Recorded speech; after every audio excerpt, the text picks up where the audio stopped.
Hey, you're back with the old and the new Get Out Debt Guy. There, I put them together that time for you, Damon. Sweet. Yeah, one's the Get Out Debt Guy, one's the other guy, and I'm the other guy. So I'm the guy. you're the guy. We have established that last week. Yes. I'm Steve Rhode. Technically, it was this the week. other guy, the original Get Out Debt Guy. And with me, as always, is Damon Day. You can find Damon at DAMONDAY.com for all your debt chitty chat needs. Chitty chat. Chitty chat. So this is the ultimate show without a plan, because we just not only are we late for Thursday, but it's late in the day on Friday, and my brain's about ready to check out. But I wanted to tell you this week, Damon, I started a new series of posts on the site. Now, like, I don't have enough boring stuff to read. Now I'm going through SEC filings, because it's always where the golden nuggets are buried, where the financial services companies have to disclose to investors what their liabilities and risks are. Like, for example, I love it when Navient tells everybody that their private student loans are not dischargeable in bankruptcy. And SoFi says, wait. But then they go on to tell the investors, yeah, the loans, they're dischargeable in bankruptcy. So that's where the golden nuggets are buried. But so I was reading an SEC filing by Synchrony. Yes. Synchrony Bank. But real quick, before you get into that, good luck. The hardest part is going to be even if they are potentially dischargeable, you got to find a freaking attorney that's willing to take it on. And there's some out there, but they're few and far between. Yeah, and the sad part about it is that, what is the latest number? It's like 89 or 93% of those student loans where people actually push them through an adversary proceeding to be discharged are discharged. The hardest part is finding an attorney who understands all of that and is willing to take it on. But so Synchrony Bank, in their SEC filing, we always say that lenders account for some percentage of their loans as people aren't going to be able to pay it back. And well, Synchrony Bank, in their SEC filing, said, yeah, we already count the 10% of the credit that we extend is not going to be paid back because people aren't going to be able to do it. Yeah, but if they're making 30% on the other 90%, they're still coming out way ahead. Yeah, but so if they've already, it comes back, I read it, and in my mind, I heard that old argument that we always talk about, the moral obligation. So if they've already said that 10 cents out of every dollar, that's not going to be repaid. It's already baked into the cake. Right, exactly. Yeah. And not only that, it's even better for them, because how often does somebody get a loan or a credit card and they just never pay it, right? They're usually paying for a while. So it's when they say, oh, we have 10% default. Well, yeah, but there might be people that been paying for a couple of years and then defaulted. So they didn't default on the whole thing. No, and their profit was still in the billions. Last I seen, I travel all over the country for baseball and softball, Steve, as you know. Yeah. And this year we did more flying than normal, but normally we take the trailer. So I drive through all these cities all over the country. The banks are always the biggest buildings. Yeah, that's right. You want to know where a bank is? Look for the tall buildings. That's where the banks are. Yeah, they're everywhere. Yeah, they're not hurting. And, if you end up having to default on a credit card, Chase is going to be just fine without your money. That's right. Pretty sure. They said, their interest and fees on loans increased $52 million in the last quarter to $5.4 billion. So the other thing that was interesting was they said that basically, I'm going to paraphrase it, but damn, we're all excited. The CFPB eliminated that $8 late fee rule. Dude, it's the dog and pony show. It's the whole thing. I know I'm getting old. Pretty soon I'm going to be the old get out of debt guy, because I'm getting so old that I'm cynical in everything. I know. But I'm right. I know. It's like kind of the old, is it a conspiracy theory if it's true? I know. It's hard to get all wound up when people go, my lender or the debt relief company just screwed me over. Yeah, I know. That's the way it goes. We've been covering this stuff for so many dang years, couple of decades now, right? And we always, like, every time you have so-and-so got shut down by the FTC or the CFPB, and there's, debt relief scam or this or that and the other thing, or this bank is always a scam, always got away with millions of dollars, millions and millions and millions of dollars. And then, they went after them and they caught them, and they, had to pay a fine, but then it was dramatically reduced based on the defendant's inability to pay. They hit all the money. And so, and then they don't go to jail. And so they just like, oh, sorry, my bad. And then who knows what they do, take the money and go, or start something else up under a different corporation, different name, whatever. They do it all the time. And after a while, you start going, who says crime doesn't pay? Because clearly it does. All these guys can just make millions of dollars, get sued. Oh, that sucks. Oh, woe is me. I'm super poor. I blew it all on a 3-day cocaine bender or whatever the hell, right? And then they have to pay a couple $100,000 or whatever it is. That's all they can afford. And then they go do something else.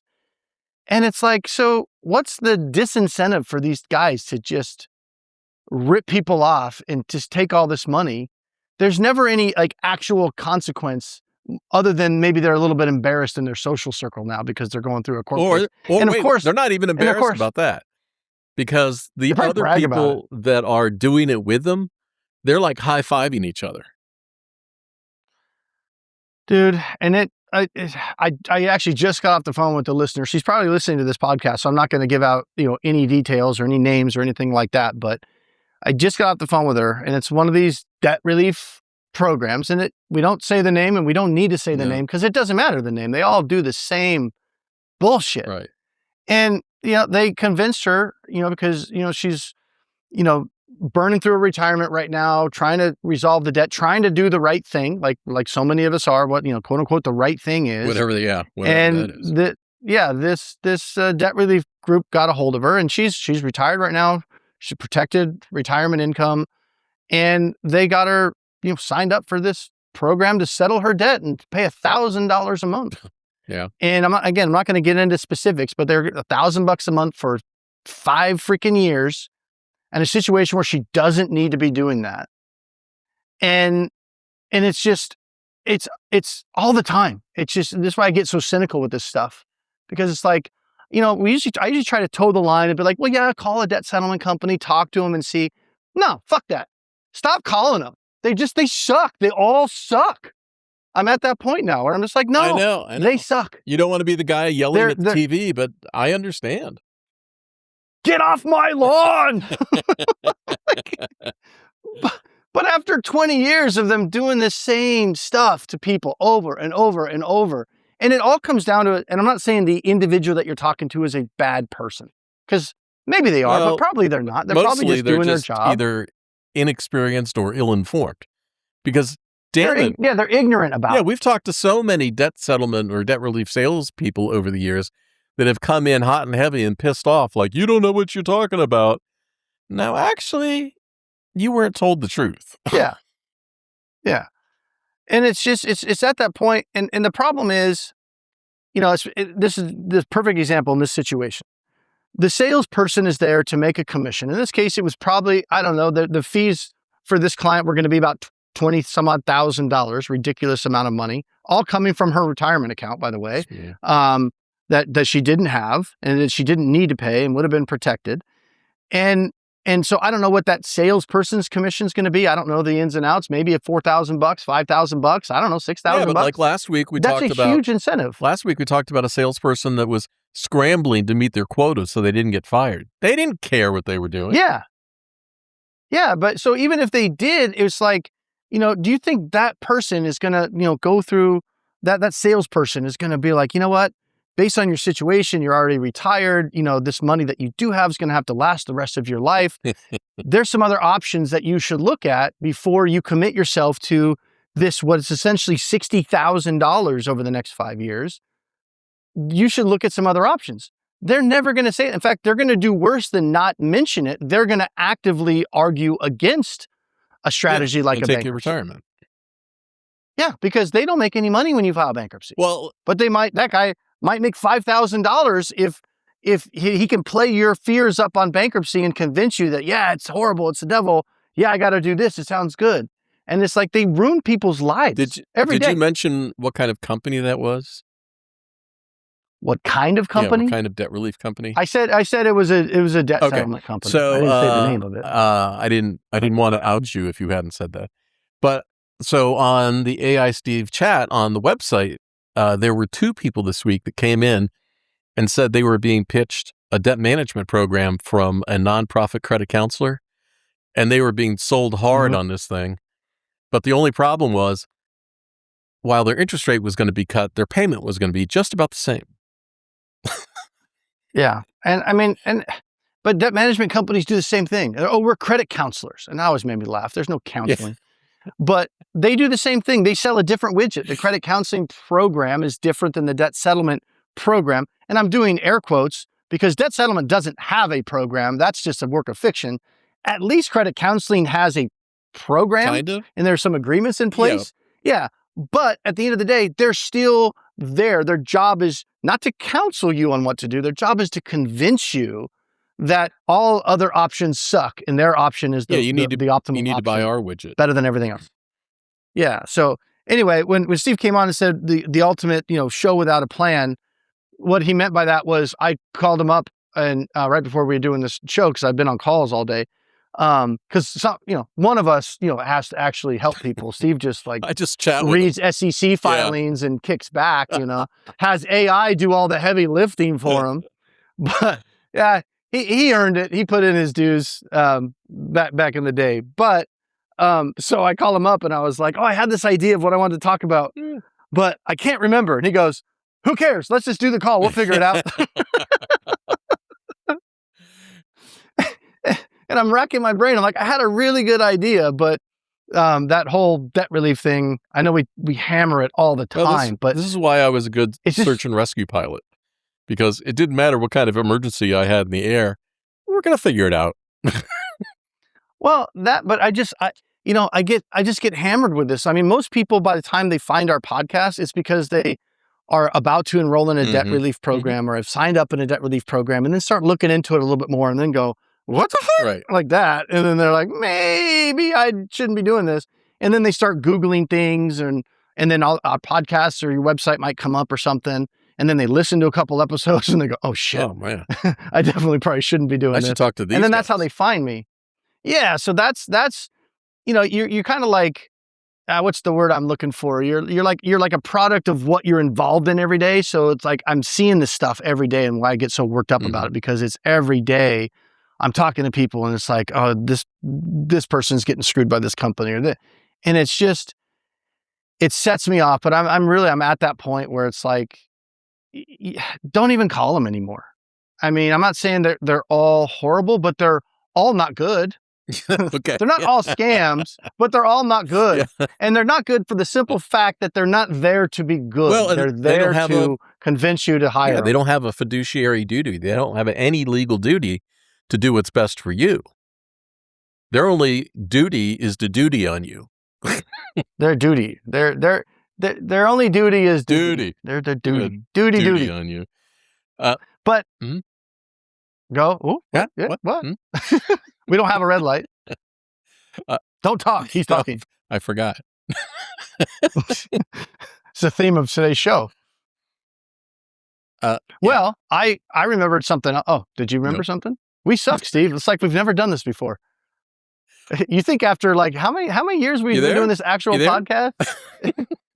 Can you hear me now? So it's been over 10 years, hasn't it? We've been doing this podcast I think more longer than 10 than years for sure, right? Yeah. So after 10 years, we still can't figure it out.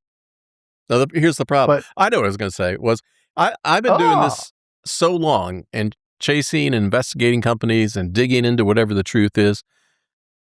I have seen so much stuff on the other side, like the debt relief company where the president of the company was having his drugs delivered at work and doing cocaine, and they threw a party at work and hired a stripper midget to come in. You think I'm making up this stuff?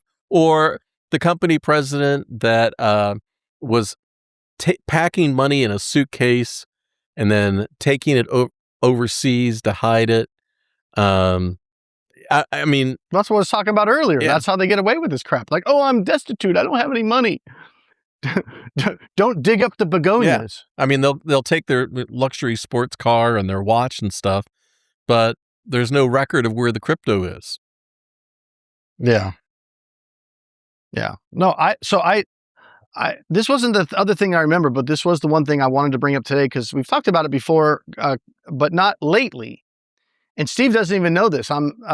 But Steve, Yes. Last night I actually went out and did some gig work for the first time in several months. I don't know how long. Did you remember how to do it? Dude, yes and no. I have all the raw footage. There may or may not be a video on my YouTube channel, but given my track record, don't hold your breath. I try to get those videos out. That was the reason why I went and did it, because man, I haven't put a video out on my YouTube channel at Penny Stupid. Just go to YouTube and you can Google, put in Penny Stupid, and our YouTube channel will come up that Steve and I do, where we talk about side hustles and things like that. Or you can see the video where Damon talks about the narcoleptic sex phone worker. That was an Uber ride I did a couple years ago. Spoiler alert, she did not fall asleep in the back of my car. But she did fall asleep on the phone. Yeah. Not when I was calling her. Right. No. But no, the other night I got done with my calls. It was like 5 o'clock and I was like, I haven't gone out and, I've been traveling and all this kind of stuff. I was like, I haven't done a video on my channel for like 5 months. So I'll go do it and film it. And, I went out and it felt a little, I've been out of practice. I accepted like an Instacart shop and it took longer than it used to take because I'm out of practice. But it's still, it wasn't a great night. It was a slow night, but I was gone. I went out 4 hours and I made $122. And for me, that's not a great night if I was going to go drive. I usually make about $40 an hour, but it was like, I don't know, $27, $28. I didn't add it up specifically, but it just reminded me back to like, this was so easy to do. I did some Instacart, did some Spark. I did one DoorDash, one Uber Eats. I didn't, no people delivery, just food delivery and groceries. I don't really do people delivery that much anymore because you have to wash the car. That sucks. But honestly, you can make more per hour usually with food delivery. But I went out there and it's just like, I went out for 4 hours after the normal day. I had a slow day and I still made $120. And I know I talk about this gig work stuff and people are like, oh, I'm not going to do DoorDash. I'm not going to do this. But find a way to make extra money. And I know that's like, oh yeah, no shit, Sherlock. Right. But what I love about those gig apps is they're so easy to do. And unlike starting a little side hustle business, so if you're already in debt and you don't have the capital, a lot of businesses either take capital or they take time. Yeah. Or they take both. You do one of these delivery apps, you're in business today. Yeah, I went out there, I come home, I have $122. I could literally take that one, like right there in that moment when I pull in the garage, I can go to each of those apps and I can cash them out. And that money is in my account instantly. Like literally, if you have a bill due tomorrow, you can go out and drive, you make your $100, $150, whatever. Money is in your account that night. Like it's instant money. And it might not seem like a lot, but it was so easy to do. And if you go out there a couple hours after work, maybe some on the weekends, and you just make a goal, I'm going to drive until I make $50. I'm going to drive until I make $100.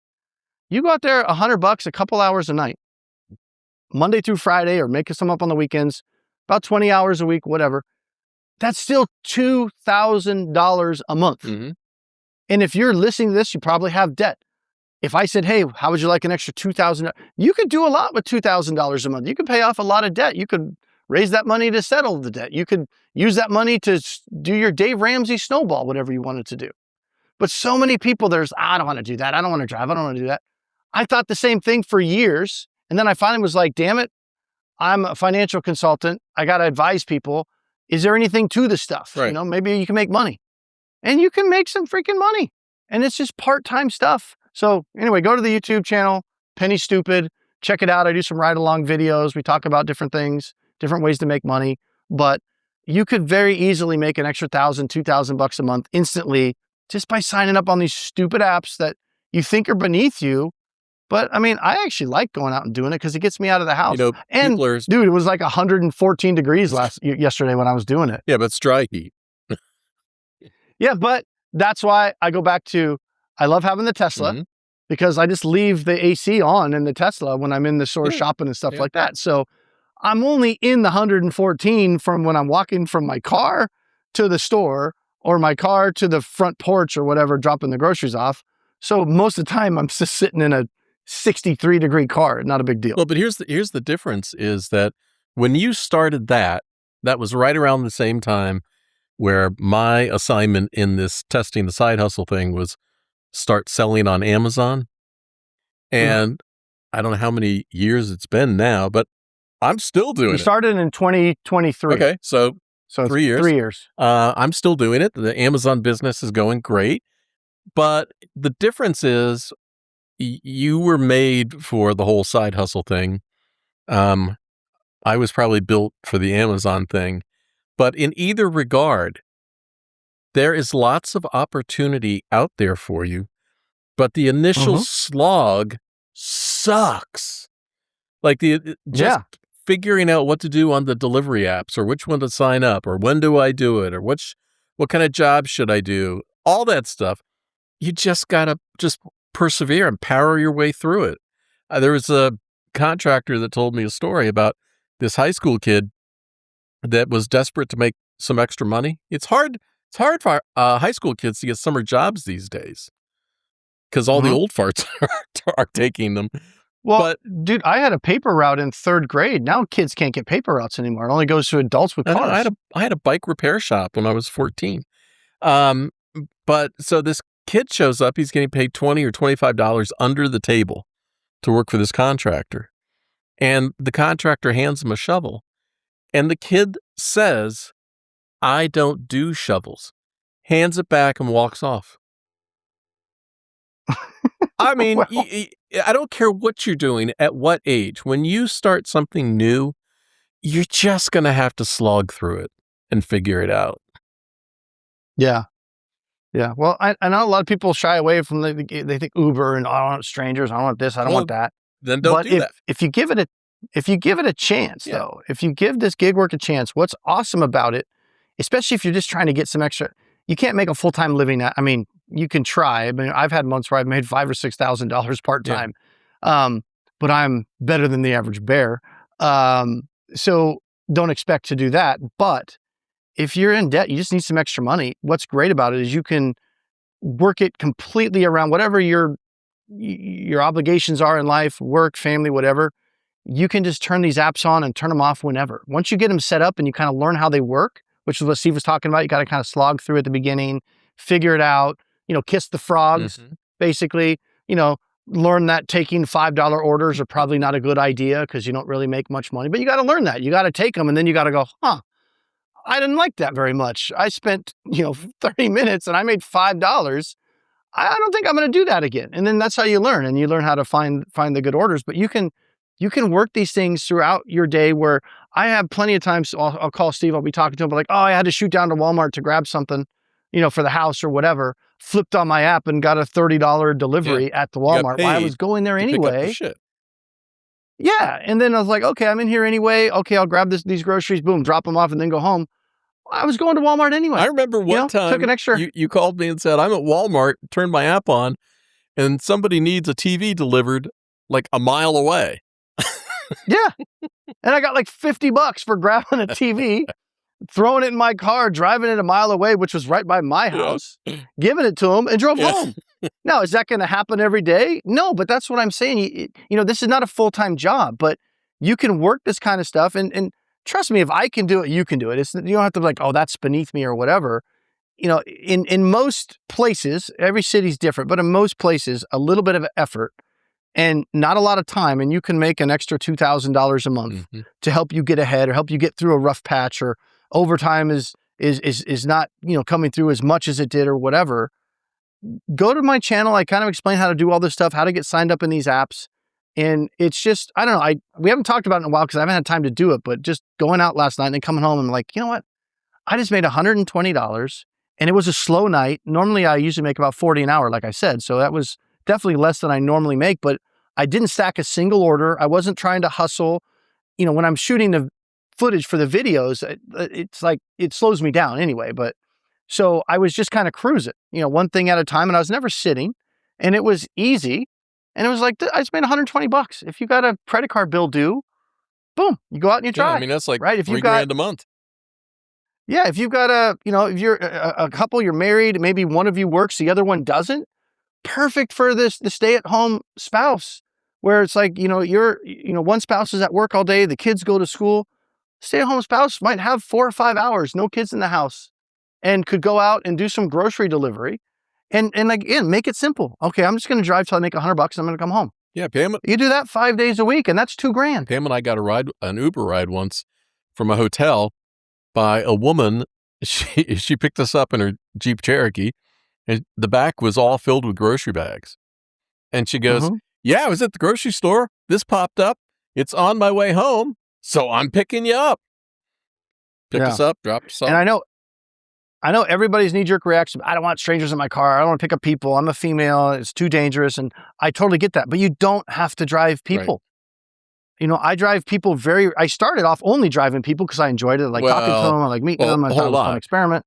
It's not just because of that. It was also because in the beginning you said, there is no fucking way I'm doing any shopping. Well, yeah, but that's the same thing as saying I enjoyed people.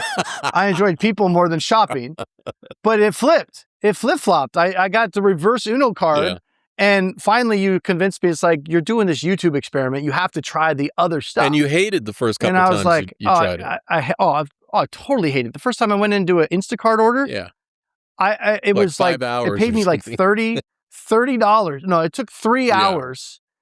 When I made $30, and I even had my wife there with me helping me because I was like, babe, you're better at stores than I am. Can you come help me?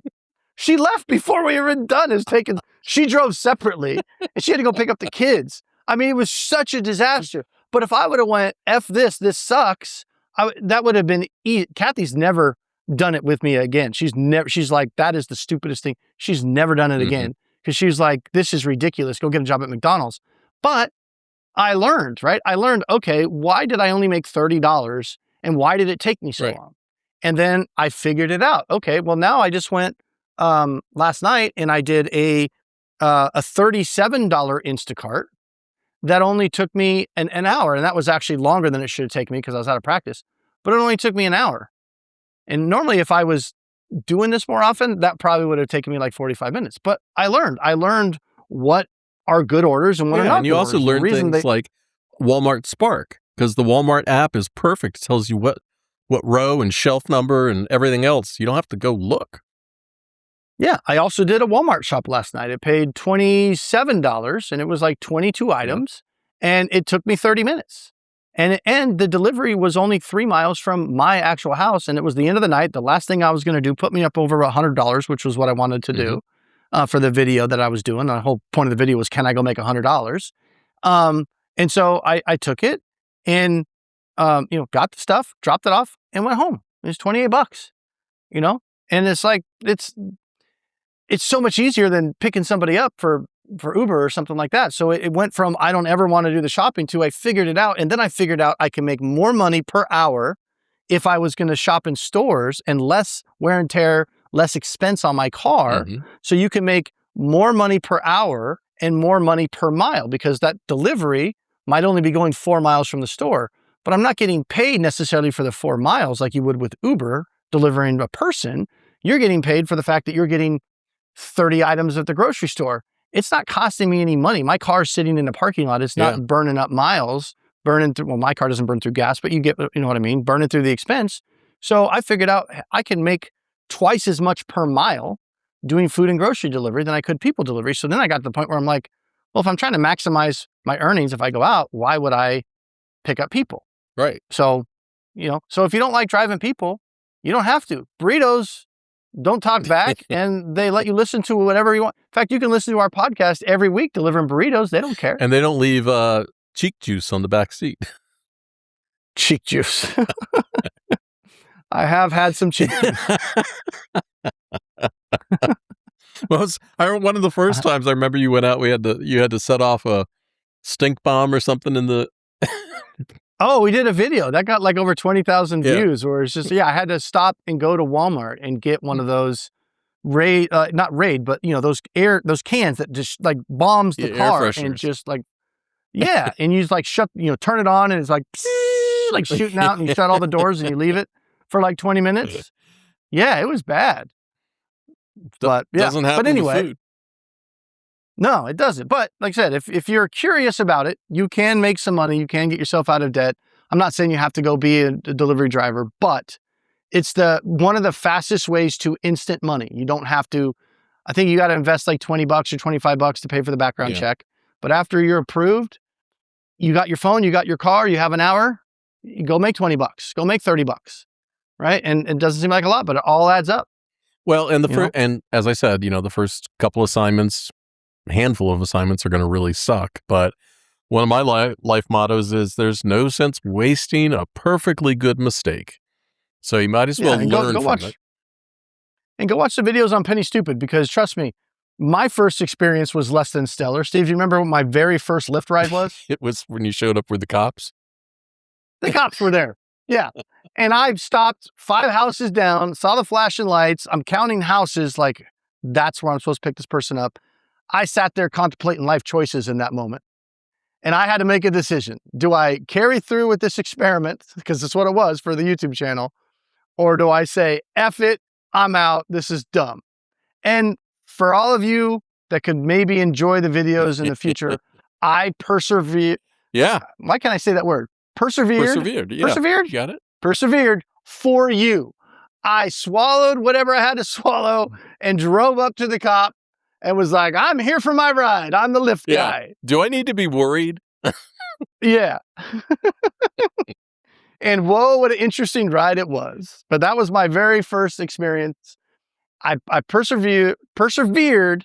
And that first month I ended up making over $6,000 driving Lyft. And I went, this is a viable way to make money on the side if you need to make some extra money. Not a full time. Don't try to do it full time. It's not going to work out. You're going to ruin it. But you got some spare time. You can maximize your per hour returns, and you can make a couple $1,000s a month fairly easily in most areas of the country. If you live out in the boondocks, it's going to be a lot more difficult, but it is. Now, the worst part is, don't take that extra couple $1,000s a month and then just like throw it at your bills. Two separate things. You need a plan on how you're going to deal with your debt. And that's why you contact Damon. And then the second thing is the $2,000 is your life raft. It's not, more money you pour in a boat with a hole in it.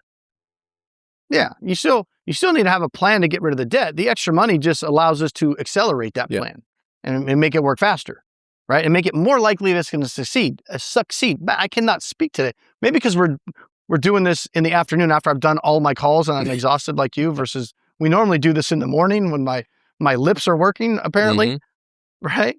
But no, you have to have, no matter what you do, you have to have a plan. And what we've learned over the years is the longer a plan takes to get executed, it's not going to work. The less likely it is to work. Right? The longer you have to be disciplined, the less likely it is to work. So doing this 5-year Dave Ramsey program, not saying it can't work, but having to keep your entire family disciplined for 5 years, it's not that easy. No, and hope that nothing breaks. Yeah, because everything always breaks. So I have a little rant. You actually brought it up earlier this week, which is about the extended warranties. Everybody's always asking you. I'm calling about your used car warranty. No, whenever you buy something online or even at the store these days, they always ask you. Yeah, I bought that shitter elbow. Yeah. Do you want to get the warranty, the extra warranty on this item? And it's like you're checking out on Amazon. You're buying a USB cable. Do you want the warranty? No. Now, let me be frank here. Always no. Always no. The only way that warranties make any sense is the company that is warranting with that thing or insuring it, whatever you want to call it, knows that whatever they're charging you for that is going to be more than the actual cost that's going to be repaired. If you, instead of saying yes to any one of those things, like you buy a TV on Amazon or something, and they ask you, do you want the extended warranty, the extra protection? Say no. Now, say no, and if you're worried about that kind of stuff, just put that amount of money into a savings account.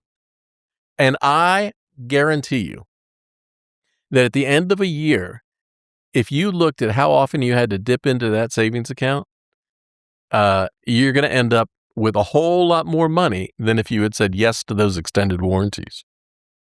Yeah. Well, it came up when I was traveling. I had to buy, I forgot my sewer accessories, for the stinky slinky on the trailer when you got to dump the poo, right? The doo-doo. Mm-hmm. Well, that's us in the know, us RVers. That's what we call it, the stinky slinky.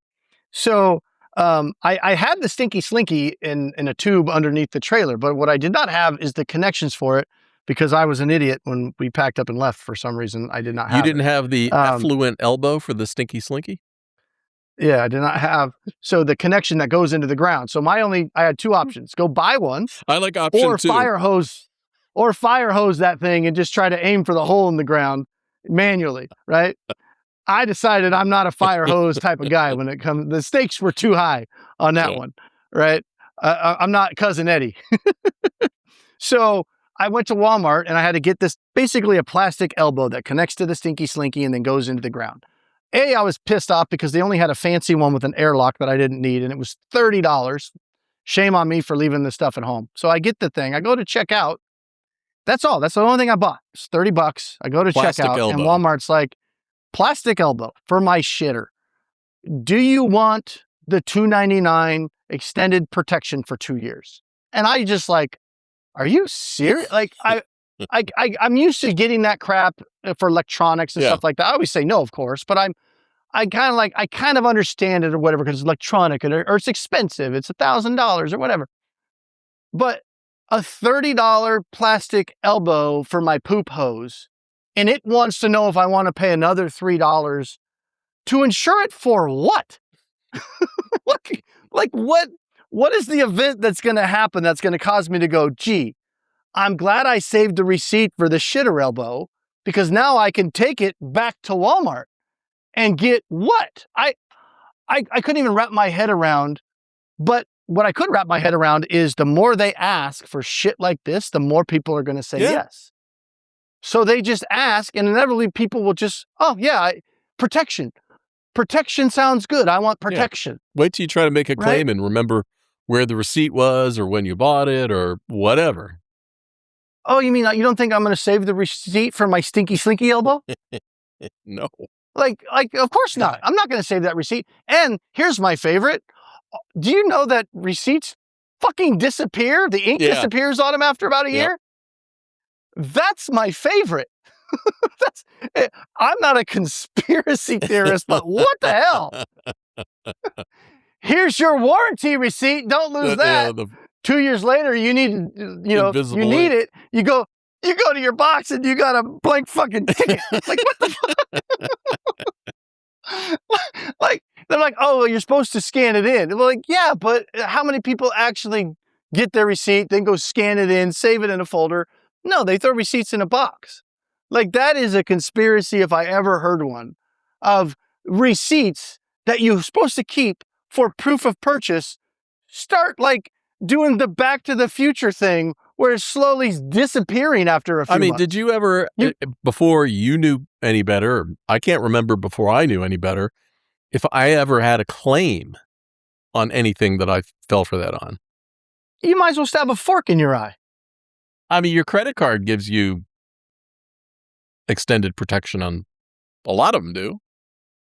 Yeah, but good luck. If you have like a legit, like an Amex card or one of the bigger cards, a smaller card that's just trying to get fees from you, no. But any kind of warranty claim, I don't care what it is. Most of the time, they make it on purpose so you don't ever even want to try to claim the warranty. Because there's so many hoops that are going to want you to jump through before they'll even consider it. The warranty thing, it makes it to where, like, for me, is like when you're buying some piece of food and they do hey, let me flip this around. I've got a couple questions for you. Oh, you give me a tip for, boop, boop, boop, boop, boop. Yeah. Yeah. And then they kind of like stare off to the ceiling like they're not looking. Like, I'm not going to look. Yeah, but you're going to see it as soon as you turn back around, bro. You think I don't think it shows you whether I tipped you or not? Yeah, it sucks. Then I'm going through in my head, am I taking this to go, or am I going to be sitting in and this guy's staring at me for a half an hour going, that cheap mother? Yeah. But anyway, don't get the extended warranty. I mean, you get in a TV or whatever, still don't get the extended warranty. Your TV is going to be outdated. Technology is improving so fast. A $1,000 TV 2 or 3 years later is going to be a $300 TV. Yeah, and the thing about electronics is, if they're going to break, 90% of the time, they're going to break within the first month. They're going to fail quickly. Yeah, so don't get the extended warranty, especially if you're buying a poop hose. You don't need a warranty. And that's why Steve knew, because I was so like off put by the suggestion that I called Steve. I'm like, you're not going to believe this shit. Literally. They tried to get me to give them $3 they were elbowing you to warranty my plastic poop elbow. Like, what? I just cannot imagine a scenario where I'm like, yeah, this has run its course. I think I need the warranty. And I didn't take the time to look it up. But like you said, my guess is it would be a pro rata warranty anyway. They're not going to give me, it's not like I'm going to walk in with this cracked plastic thing and Walmart's going to go, cool, thanks for that. Here's a $30 credit. Go buy a new one. Yeah, 4 years from now. Yeah, they're going to say, oh, well, that's, diminished in value after your first use, obviously. And so now your credit is $3. Oh, good. That's what I paid for the warranty. Thanks. Awesome. That's like winning a class action lawsuit. Well, you talk about those on the website all the time, and we don't bring them up that much on the podcast because my thing has always been, is the juice ever worth the squeeze on submitting a claim in a class action lawsuit? Well, some of them are automatic. I mean, I just got a check for $450 from a class. For what? Blue Cross Blue Shield was involved in an overcharging class action suit. And I had them that year as my insurance company and got money back. But it was one of those, you don't need to file a claim. It was automatic. Yeah, they already had the name of it. I don't file claims now. Yeah, but the ones they need you to file claims, that's the attorneys out there doing all the marketing, try to get as many people on as they can so they can beef up and then the attorneys make half of it. So, at least. We got a $30 million payout for you, blah, blah, blah. Well, they take 15 and then they got 15 million people signed up to benefit from it. So everybody gets a frickin' dollar. Yeah, and I get the attorney point of view. These suits would never happen if they didn't think that they were going to get paid. But there's inequity built into every step of that thing. Yeah, but my point is, for the individual, and you get the email, it's like, oh, did you have Verizon from blah, blah, blah, blah, blah, blah, blah. And it's like, oh, go fill this out, go do that. Yeah, you can, but if you're going to get, at best case scenario, $5, is it even worth it? Like everybody, and for some people, maybe it is, but everybody kind of has that point where, when you start getting like all these discounts and you have this stuff, you buy this, you get 2% back if you go to this website and buy, but you get to the point where the couple of dollars that you're going to get is not worth the hassle and the time. It's like when you get those, if you buy this, we'll send you a gift card or a rebate card. Yeah, but you're not going to get it for 6 weeks. You got to make an application to get it. And then, when you get it, if you forget about it, it's going to time out and it's not going to be worth anything. Oh, yeah. Verizon used to do that. It used to piss me off when you'd go, they don't do it anymore, at least not that I'm aware of, because I haven't had to do it in a long time. But when you go, you buy a new phone, like, oh, you're going to get this phone for free. And it's like, well, yeah, technically, but you're going to have to pay for it. But then you're going to have this long ass receipt and all these hoops you have to jump through. And then you're going to submit it for the claims. Yeah, how are you going to keep track of that? And as long as everything goes through, you'll get the credit back to your account in a few months. Yeah. But how many people walk out of that store, they went in with the intention of, I'm going to get this free phone.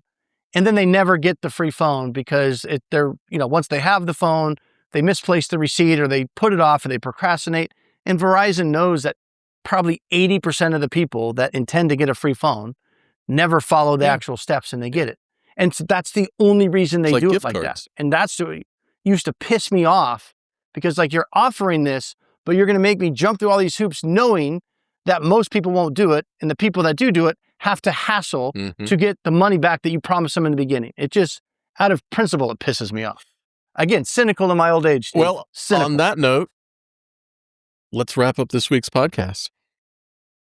Yeah, I was going to throw out one of your articles on the getoutofdebt.org website. Don't do it. I don't have time, but if you have a spouse, this article was actually pretty good that you had recently, that said, am I automatically on the hook for my spouse's debt because we're married? And it's a good article. It has to do with whether you live in community property states, non-community property states. But the reason I brought it up is because I get that question a lot from married couples and divorced couples about, this is my ex-wife's debt or this is my wife's debt. Are they going to come after me? And sometimes no. So anyway, I was just working on a post today. It was a great question. It came from a chat. But if I'm an employee of the federal government, if I file bankruptcy, will I lose my job? So that post is up there too. Getoutofdebt.org. Yeah. Yeah, not you will. Yeah, that's a good article. Yeah. They're always enlightening. I love doing the research. All right, Damon, until next time, people can reach you at damonday, DAMONDAY.com, and I will see ya. And people can't reach Steve, but you can reach AI Steve absolutely. at getoutofdebt.org. Peace.